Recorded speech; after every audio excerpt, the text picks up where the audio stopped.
Start. Okay, ఇప్పుడు ధ్యానానికి ఒక పద్ధతి ఎందుకు వద్దు అని ఇప్పుడు ఒక మిత్రుడు అడిగాడు. సో దానికి చిన్న ఆన్సర్ ఇచ్చాను అనమాట. లైఫ్ అనేది ఒక ప్యాటర్న్. ఆ ప్యాటర్న్ని అర్థం చేసుకోవడం ఇంపార్టెంట్ తప్ప గుడ్డిగా ఏదో ఆచరించడం కరెక్ట్ కాదు. దానికి ఒక చిన్న ఎగ్జాంపుల్. ఇప్పుడు ఇక్కడ నువ్వు నిలబడ్డావు, నీ ఎదురుగా రాళ్ల కుప్ప ఉంది, అటుపక్క పోవాలి. వాటర్లో రాళ్ల కుప్ప ఉంది. ఇప్పుడు అక్కడ కూర్చొని నేను మెడిటేషన్ చేయాలి, సక్సెస్ఫుల్గా దాటాలని కాదు. ఆ రాళ్ల యొక్క ప్యాటర్న్ అర్థం చేసుకో. ఆ రాయి మీద కాలు పెట్టు.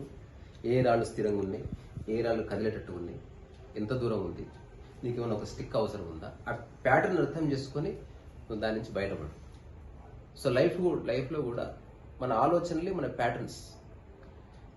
ఏ ఆలోచన నేను ఇబ్బంది పెడుతుంది, ఏ ఆలోచన నేను పరిచయం చేస్తుంది, ఏ ఆలోచన వల్ల నీకు గిల్ట్ వస్తుంది. కొన్ని ఆలోచనలు ఉన్నాయి. మనిషి సమస్యలకి కారణం అనంతమైన ఆలోచనలు కావు. 3, 4, 5 మ్యాక్సిమం 10. వాటిని ఫస్ట్ ఫిగర్ అవుట్ చేయి. ఇప్పుడు ఎవడో బాడక ఉన్నాడు, కోపం రాలేదు, కానీ బామ్మర్ది అంటే కోపం వచ్చింది. సో బామ్మర్ది అన్నప్పుడు ఎందుకు కోపం వస్తుంది ఫిగర్ అవుట్ చేయి. ఈధర్ బామ్మర్దిని పట్టించుకోకు, లేదా ఎవడన్నా నేను రియాక్ట్గా అనుకో. ఫైండ్ ఎ వే. అట్లా నీ ఏ విషయాలు నిన్ను ఇబ్బంది పెడుతున్నాయో నీ మార్గంలో, అంటే ఇటు నుంచి అటుపోవడానికి, అంటే నువ్వు ఉన్న స్థితి నుంచి ఒక జీవన్ముక్త స్థితికి పోవడానికి కొన్ని ఆలోచనలు అడ్డం వస్తున్నాయి అనే విషయాన్ని గుర్తిస్తే లైఫ్ ఇస్ డన్. అంతకుమించి ఏమీ లేదు. ధ్యానం ఎప్పుడో తెలుసా?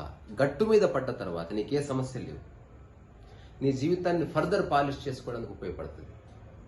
సాధన టు ఫర్దర్ పాలిష్, అంతే తప్ప సమస్యలు ఉన్నప్పుడు పాలిష్ చేయడానికి కాదు.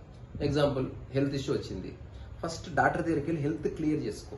హెల్త్ అంతా రెక్టిఫై అయిన తర్వాత హెల్త్ని పాలిష్ చేద్దు. అప్పుడు మంచి యోగా చేయి, అప్పుడు మంచిగా స్నానం చేయి, అప్పుడు మర్దన చేయించుకో. ఆల్రెడీ నీకు రకరకాల సమస్యలు ఉన్నప్పుడు ఇవే ఉపయోగపడవు. సో పద్ధతి గట్టు మీద పడ్డ తరువాత ఎస్టాబ్లిష్ చేయాలి. ఇప్పుడు నీ మనసులో ఏ ఆలోచనలు లేవు, నీకు ఎవరి మీద కోపం లేదు, ద్వేషం లేదు, క్రోధం లేదు. ఇప్పుడు you are a human being. Now you are trying to refine your self to great extent. ఇప్పుడు నీ యొక్క జీవన సరళిని మరింత పాలిష్ చేసుకోవడానికి ఏదైనా పద్ధతిని అడాప్ట్ చేసుకుంటే అప్పుడు చాలా గొప్పగా ఉపయోగపడుతుంది. సమస్యలు ఉన్న వాడికి పద్ధతి ఉపయోగపడదు, పద్ధతి ఎస్కేప్ ఇస్తుంది. సమస్య నుంచి గట్టు మీద పడ్డవాడికి పద్ధతి అనేది చాలా దోహదం చేస్తుంది, కానీ నమ్మబుద్ధి కాదు. సో మన జీవితంలో ఉన్న ప్యాటర్న్ని పట్టుకుంటే దేర్ ఈజ్ అ సొల్యూషన్ అనేది ప్రాక్టికల్గా నాకైతే తెలుస్తుంది. ఇదే ఒక పద్ధతి.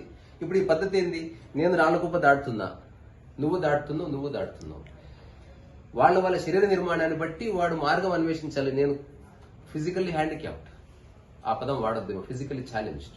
ఇప్పుడు అతనికి ఒక 2 కట్టెలు అవసరం, లేదా ఒక వ్యక్తి సహాయం అవసరం. అది అతన్ని దాటించే పద్ధతి.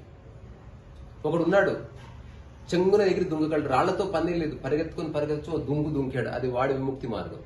ఇంకొకడు ఉన్నాడు, నిదానంగా రాయి మీద కూర్చున్నాడు, ఇంకో రాయిని ఇట్లా అన్నాడు, తర్వాత దాని మీద కాలు పెట్టాడు, ఇంకో రాయి ఉంది కదులుతుంది, కొంచెం దూరంగా ఇట్లా కాలు పెట్టాడు. సో ఈజ్ ఫైండింగ్ ఇది. ఇంకొకటి ఏం చేశాడు, అసలు రాళ్ళని పక్కకు జరిపి కొన్ని వందల మందికి మార్గం క్రియేట్ చేశాడు. అసలు ఆలోచించాల్సిన అవసరం లేదు. అట్లాంటి వాళ్ళే గురువులు. సో అలా చేశాడని చెప్పి ప్రతి చోట దాన్ని పట్టుకోవాల్సిన అవసరం లేదనేది నా లాజికల్ కంక్లూజన్. మళ్ళీ మాట్లాడుతుంది.